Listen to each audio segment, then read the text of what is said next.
Hi guys, how you doing? Welcome to your weekly update, week number 10.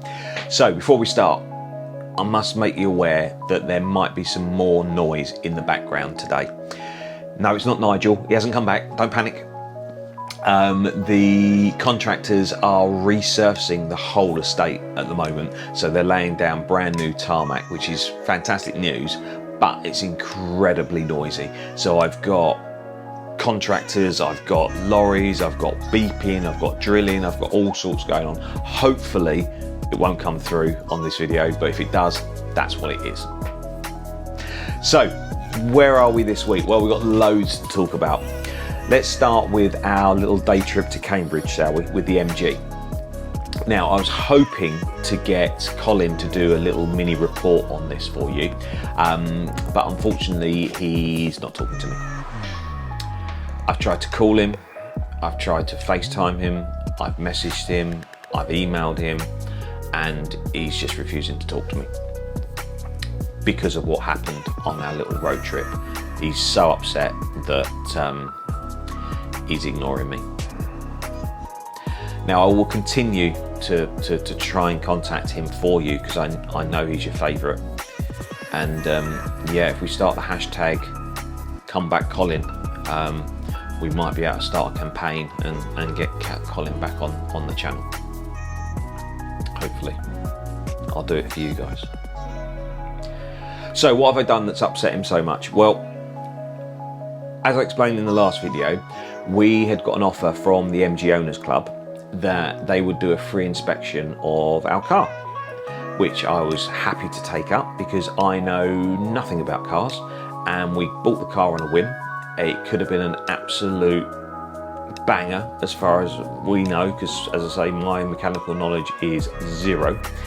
So of course, yeah, we jumped at the chance to get it checked over just to see what the damage was. So we organised the trip, so it was over in Cambridge. I had checked beforehand, as I always do, because I like to plan, whereabouts this garage was, so I had a rough idea where it was. It was on a trading estate just outside a little village, and yeah, so we set off, and obviously the great British weather, it was chucking it down, so we kept the roof up. Obviously there was also the concern of the missus and her childlike bladder, but we'd resolved that with the contraption that you saw last week. And yeah, so we set off. Enthusiasm was at an ultimate high, and we were looking for a grand day out and a little road trip. Then we hit Milton Keynes. So for those of you that have driven through Milton Keynes, which I've done 1,000,001 times, you'll know there's loads and loads of roundabouts, and it's really annoying, especially when you've got a car with a really hard gearbox and you have to rev to get going. It's a real stop-start, first world problems, right? So yeah, we hit Milton Keynes, which I never enjoy. So that was, yeah, the first little incident. We got through Milton Keynes and we've cracked on, and just before we've arrived at the little village where the trading estate is, we thought we'll stop at the services because obviously nothing else is open. Grab ourselves a coffee, and yeah, we'll crack on. We're a little bit early anyway, so yeah, we went to Costa, got the old coffees in, which is always a little bit of a dodgy game with the missus and her bladder, but we were confident with the new toy that we bought. So we just stopped off, got the coffees, and we continued our journey, going swimmingly at this point. So we go through the little village that I know the trading estate is just the other side of, following the sat-nav, and sat-nav says to me, turn right at the traffic lights. Happy days. So we go through the village, get to the traffic lights, we're almost there, turn right thinking, oh, I'll just be up here, and we're confronted with this scene. Now, from the photo, it looks blindingly obvious that it's not made for cars, and we shouldn't have driven down it. However, in the heat of the moment and the excitement, we were oblivious to this, and also I was too busy looking at the two platforms thinking, what the bloody hell are they there for? So we carried on a little bit, the missus saying, this isn't the right way, this is the right way. Me saying, of course it is, it's on a trading estate, you get all sorts of roads leading to trading estates, shut up, we're cracking on. Just as I said that, we fell in a hole. And we hit it rather hard. And obviously the missus was holding a coffee at the time, and you can imagine where the coffee went. So not only was she upset that we'd gone the wrong way, in her opinion, she'd now drenched herself with coffee that was still quite warm from the service station, and we'd made quite a loud bang as we'd fallen into the hole. So she wasn't best pleased, as you can imagine, which happens a lot when I'm driving. So I thought, okay, worst case scenario, we're in this hole, let's drive out of it and see if we can carry on, because I could see 2 concrete tracks that led down this road, and I thought, well, if I line up the car properly, then away I go. Forgot that we'd gone into a hole with the front, the back wasn't in the hole until I went forward, and then the back fell in the hole. In hindsight, it's pretty obvious that we shouldn't have done that. I say I shouldn't have done that. So the missus at this point is now hysterical, covered in coffee, and she's shouting, we've burst tyres, you've got a flat tyre, blah, blah, blah. And I'm like, no, we haven't, shut up, I know what I'm doing. Didn't have a clue. So I gingerly reversed out of the, am I allowed to say that still, gingerly, or is someone going to get upset with that? Dunno. Anyway, let's go with it. I gingerly reversed out of this hole, and immediately I could feel how heavy the car was, and I knew I'd blown the front tyre. Because as I turned, it was horrible. And the car was now like that. So we managed to reverse out of this hole and off this track, and all I could think of was, we've gone down a tram line, and a tram is going to hit me up the arse at any minute. So there was panic setting in. So we managed to reverse out, and the car was like that, and drove up a little bit, and literally 5 foot from where we turned right was another turning on the right that said MG Owners Club on the side. Literally 5 foot. So we managed to limp down this little road with speed humps, which was great, obviously with a car that was like that. And as we pulled up outside the garage, one of the mechanics was walking back into the garage, looked at the car and started laughing. So as I got out, all I heard him say was, I know where you've been. I was like, at this moment in time, mate, that probably isn't the response I'm looking for, because I'm both upset that I've hit the car, I'm upset that I was wrong, and I'm upset because the missus has shouted at me and I've made a mistake. And I'm going to have to admit that I've made a mistake. Which for men is quite hard, right? So there's me thinking, oh yeah, we've blown the front tyre. As I've walked round the side of the car, oh no, I haven't just done the front, I've done the back as well, haven't I? So yeah, that's why the car was like that. So now I know I've got to replace the 2 tyres at an MG garage. It's going to cost me a fortune. So anyway, we walk into the reception, and the guy that was laughing at me was at the reception, was still laughing, quite hysterically.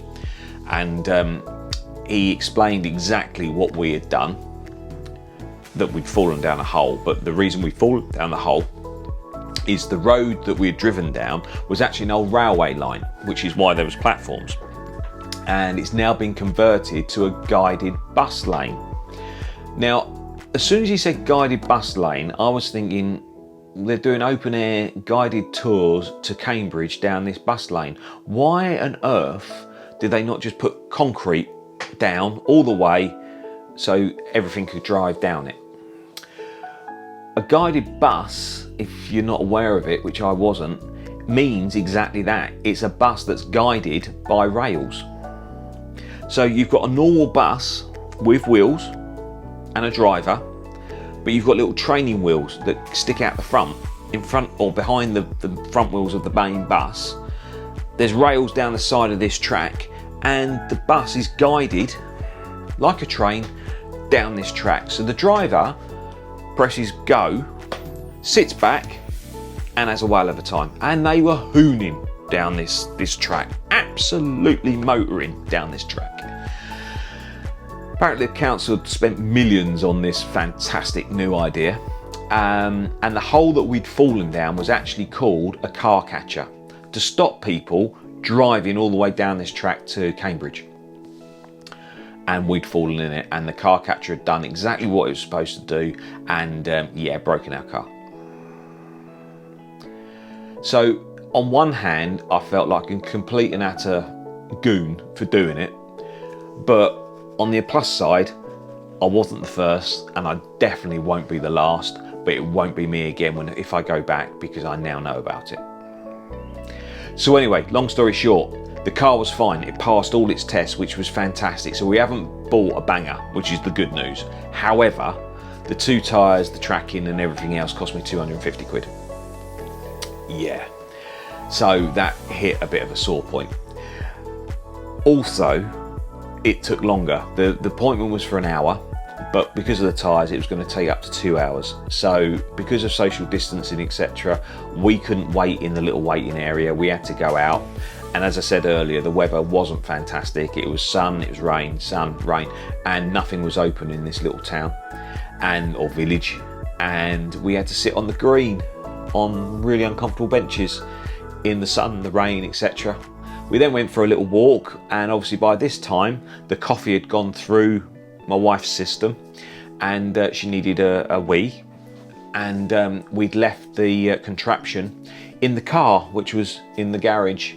So yeah, many a bush hunting later, she found one, and all was good with the world. Picked up the car, drove home in the rain again, and yeah, that was our day trip to Cambridge. And that's why Colin's not talking to me, because I've spanked his beloved MG. Sorry, that was my phone going off. There's obviously some important news that's just happened. Anyway, that was our day. So moving on, what else we got to discuss? Well, I'm changing the channel. That sounds really grand, doesn't it? My channel. I'm changing the way I'm doing stuff on my channel and the videos that I'm going to upload. I've been wanting to kind of change direction a little bit for my own entertainment more than anything else, and I hope you enjoy the shift. What it means is I never wanted my channel to be a pure fitness channel. I wanted it to be more of a vloggy, lifestyle type channel. Hence I do these weekly updates, because that's the kind of stuff I enjoy doing, and hopefully they entertain you a little bit and put a little bit of a smile on your face once a week. So what I'm going to do is I'm now only going to launch a new indoor cycling video every couple of weeks. So pretty much what happened last couple of weeks, I'm going to stick to that format. So every 2 weeks there will be a new indoor cycling class. The reason I've decided to do that now is I think there's enough classes on the channel to keep you entertained for that length of time. The gyms are opening soon, hopefully, so more of you will be going to the gym, so you'll be doing hopefully your own live classes, so you won't be so reliant on YouTube. Although I'd like you to take me to your gym so you can do the class if your gym isn't offering indoor cycling classes. But it will allow me to do some different things that I can put up. So on a Monday, I'm still going to upload a video, but it's going to be slightly different. Now it's either going to be a fitness class of some description, so whether it be circuit or whatever, every 2 weeks will definitely be an indoor cycling class, but in between weeks it might be a circuit class. I'm working on a new project series at the moment, which I'll come on to in a bit. There might be a kind of outdoor vloggy type video when I go out cycling, because I want to get out more, as long as the weather is slightly better. So yeah, we'll see. So that's kind of what's going to happen. I have a little project that I'm looking to do. For those of you who know me, will know that I am officially mental, and what I'm going to do is produce a little series about mental health. Now, it's not going to be an instructional video. It's not going to be a self-help video. It's just going to be me talking about mental health, and my journey through my own issues with mental health. So yeah, hopefully it'll be entertaining. There'll be some little bits and pieces in there that hopefully will help you if you're suffering from mental health to overcome the challenges that you've got, or if you know someone that has got mental health issues, hopefully it'll give you a little bit of an insight into what they're going through. As I say, it's certainly not self-help by any stretch of the imagination. It's just me talking about my journey, the effect it's had on me, my family, and my lifestyle. So hopefully that will be a little bit more entertaining than it sounds when I say it out loud. So that's how the channel's going to evolve. I hope you enjoy the journey with me and the change of direction. By all means, as I say, give me in the comments down below. Let me know how you feel about it, and any comments about any of the videos that I put up would be greatly appreciated. And if you're feeling really generous, give us a subscribe as well, because that will help grow the channel, and means I know I'm moving in the right direction. So anyway, we're starting to waffle. This video's gone on far too long. It's got a little bit serious, which is not what I wanted it to be. So I hope you've enjoyed this week. As ever, with the restrictions on lockdown coming even looser, shall we say, I hope you're having fun. I hope you're enjoying yourself, and I hope you're feeling like we're getting back to some sort of normality. As ever, I will see you next Wednesday for your next weekly update. I will keep working on COLIN, #ComebackColin, and yeah, have a good week, stay safe. I'll see you all very soon. Cheers guys.